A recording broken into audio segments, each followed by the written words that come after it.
Well, here we are at the Great American Race, the Daytona 500, the Nascar Winston Cup Series premier event. This is Joe Moore, and I'm with Barney Hall to bring you live flag-to-flag coverage on MRN. To win a race is something pretty special at any track, but to win here at Daytona, you're that much closer to becoming a legend in the sport. The list of former winners here is very prestigious indeed. Who wouldn't want their name to be on it?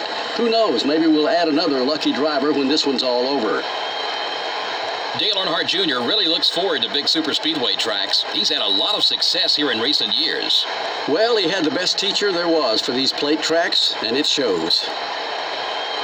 Sterling Marlin was making a run of the championship in 2002 before being sidelined by a neck injury. Sterling suffered a neck injury in that race in Kansas, which sidelined him for the rest of the year. He was 5th in points at the time. I'm sure he's ready to make another run at the title this year. We're in Fontana, California, home of the California Speedway for today's Auto Club 500. It's another great day for racing.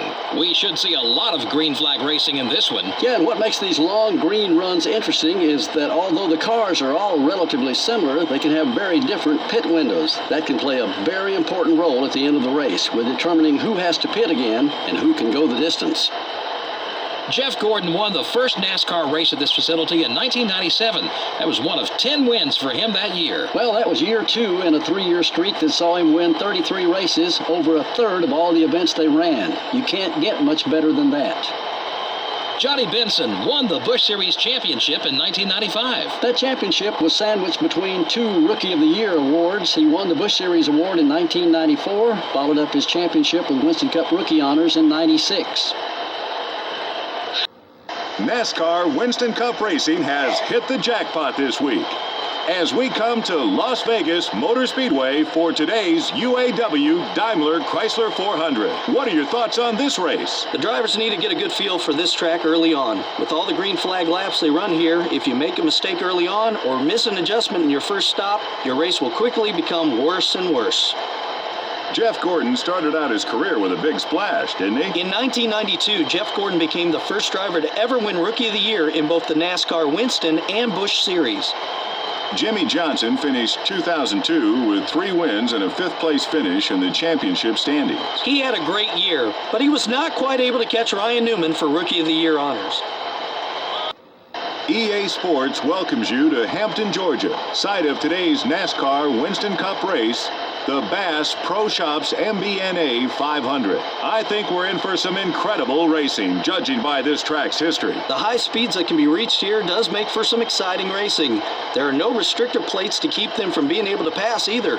It's just all out, good old stock car racing with the best drivers in the business. I can't wait to get this one underway. Jeff Gordon leads all active drivers in victories. That's mighty impressive for such a young driver. Gordon has won at almost every track on the circuit, and there aren't many drivers who can say that. He is a threat to win each and every week, no matter where they are.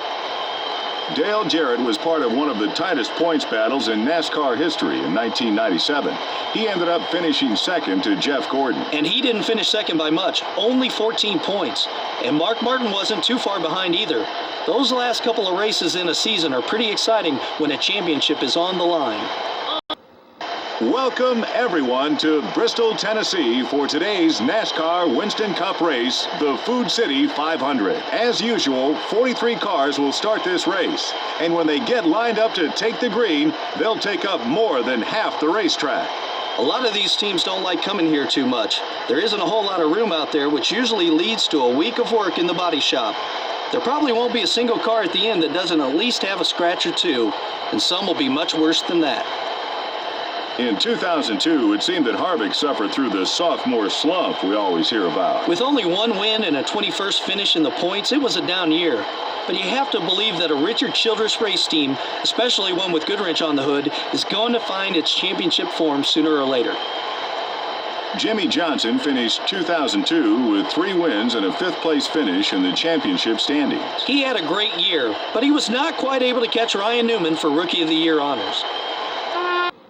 Hello, everyone. We're glad you could join us at the historic Martinsville Speedway for today's Subway 500 on MRN. And, Barney, this is one of those tracks where the term rubbin's racing says it all. Joe, I don't think there'll be a single car here at the end that doesn't have some damage, although oftentimes a guy who can manage to stay out of trouble all race long might get a ticket to victory lane for his effort. We'll see if that holds true when this one is all over. Tony Stewart won the 2002 Nascar Winston Cup Series championship. And it was a tough battle with him edging out Mark Martin by just 38 points. You could really see this team pulling together to win the championship throughout the year. Ken Schrader has earned over 20 pole positions during his NASCAR career. Schrader's always been pretty good in qualifying, especially in the late 80s and early 90s. In 1993, he started 8 of 30 races from the front row, and when you're not working your way through traffic, a good finish is a lot easier. Greg the Ray Bestis Rookie of the Year award in the NASCAR Busch Series in 2001. He started all 33 races that year and posted 5 wins. Welcome to Texas Motor Speedway in Fort Worth, Texas, and today's NASCAR Winston Cup race, the Samsung Radio Shack 500. What kind of a track is Texas? Finding the right spot to make a move at this track is tough, and doing it at the wrong time will cost you big in the form of body damage. A slip-up, even for a moment, can send you banging off the wall before you know it. Tony Stewart won the 2002 NASCAR Winston Cup Series championship. And it was a tough battle with him edging out Mark Martin by 38 points. You could really see this team pulling together to win the championship throughout the year. Joe Moore and Barney Hall from the beautiful Arizona desert at the 1 Mile Phoenix International Raceway for today's Checker Auto Parts 500K. Tell us more about this unique track, Barney. Phoenix does make for some interesting racing because no 2 turns are the same. It's a wide track and pretty fast. Some even call it the world's fastest 1 mile oval. We should get our share of some exciting action out there on the track today. Tony Stewart won the 2002 NASCAR Winston Cup Series championship. And it was a tough battle with him edging out Mark Martin by just 38 points. You could really see this team pulling together to win the championship throughout the year. From the Daytona International Speedway, it's the Pole Shootout, brought to you by MRN. This has always been one of my favorite races to watch. You know, this is always an exciting race. Each one of these drivers has earned the right to be here, and they're all going to be at their best here in Daytona. In 1999, Tony Stewart won the Rookie of the Year award with one of the finest first seasons in NASCAR history. 3 wins, 2 poles, and a 4th place points finish. That's a tough act to follow for any driver, and I'll bet it'll be a long time before another rookie has a coming out party that big. Steve had some tough breaks during his still young Winston Cup career. He missed a bunch of races in both 98 and 2001 due to injury. Yes, and unfortunately those injuries cost him a shot at Rookie of the Year and his first top 10 points finish. But he's back now and as good as ever. The NASCAR Winston Cup Series visits the famous Talladega Superspeedway today for the Aaron's 499. This is Joe Moore and Barney Hall for MRN, and we're live to bring you all the action.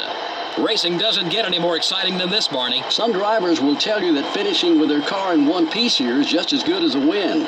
The close racing makes it very exciting for the fans, but very nerve-wracking for the drivers. Ricky Rudd is sporting a new ride for the 2003 season.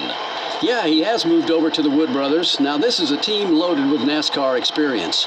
Rudd is in his 26th year as a driver, and the Wood Brothers have been fielding cars since NASCAR started. Mark Martin always seems to come up just a little short of the championship battle. He's been the Winston Cup runner-up 4 times now, and for a guy this competitive, that has to hurt. But every year, he's right back in the hunt, and eventually his number will come up. Terry Labonte has been called the Iceman because of his cool demeanor under pressure, but maybe the nickname Iron Man is more appropriate. You know, that's right. Labonte set a record for consecutive race starts with 655. That's over 20 years without missing a race. Short track racing under the lights tonight from the Richmond International Raceway. Barney, the fans are eager for the race to begin. Tell us about Richmond. This is a fast track, even though it's less than a mile. Richmond's smooth surface gives the drivers plenty of room to maneuver and make clean passes, but you'll still see a fair share of bumping going on out there. Jimmy Johnson finished 2002 with 3 wins and a 5th place finish in the championship standings. He had a great year, but he was not quite able to catch Ryan Newman for Rookie of the Year honors. Jerry Nadeau is one of those guys who you just keep expecting to break out and have a good year. Yeah, you do, but he's got a ton of talent and some good equipment. He's shown he can win and run up front. Now he's just got to string some success together and gain some confidence out there. MRN is here at the Great Southern Tradition, the annual Southern 500 here at the Darlington Raceway in Darlington, South Carolina. Every driver who comes here has one goal in mind. Don't add any paint to the wall. What makes Darlington so tough? Well, we'll see a lot of drivers run right up against the wall here all race long. That makes you fast, but it can also be very costly when you make even the slightest mistake. Sterling Marlin was making a run of the championship in 2002 before being sidelined by a neck injury. Sterling suffered a neck injury in that race in Kansas, which sidelined him for the rest of the year. He was 5th in points at the time. I'm sure he's ready to make another run at the title this year. Casey Mears is another young open-wheel driver making his way into stock car racing. He didn't even make his first start in NASCAR until 2001, and now here he is in Winston Cup. His car owner certainly thinks he has a lot of talent to move him up that quickly. We're in Charlotte, North Carolina at the Mecca of Motorsports, Lowe's Motor Speedway. The drivers are ready, the fans are ready, and EA Sports is ready to bring you flag-to-flag coverage of all the action. This should be a fantastic race as usual. About 80% of the teams are based in this area, and these fans are serious about their racing. Add to that an amazing facility with great seats all around and 43 NASCAR Winston Cup cars. We're in for one awesome race. I guarantee that.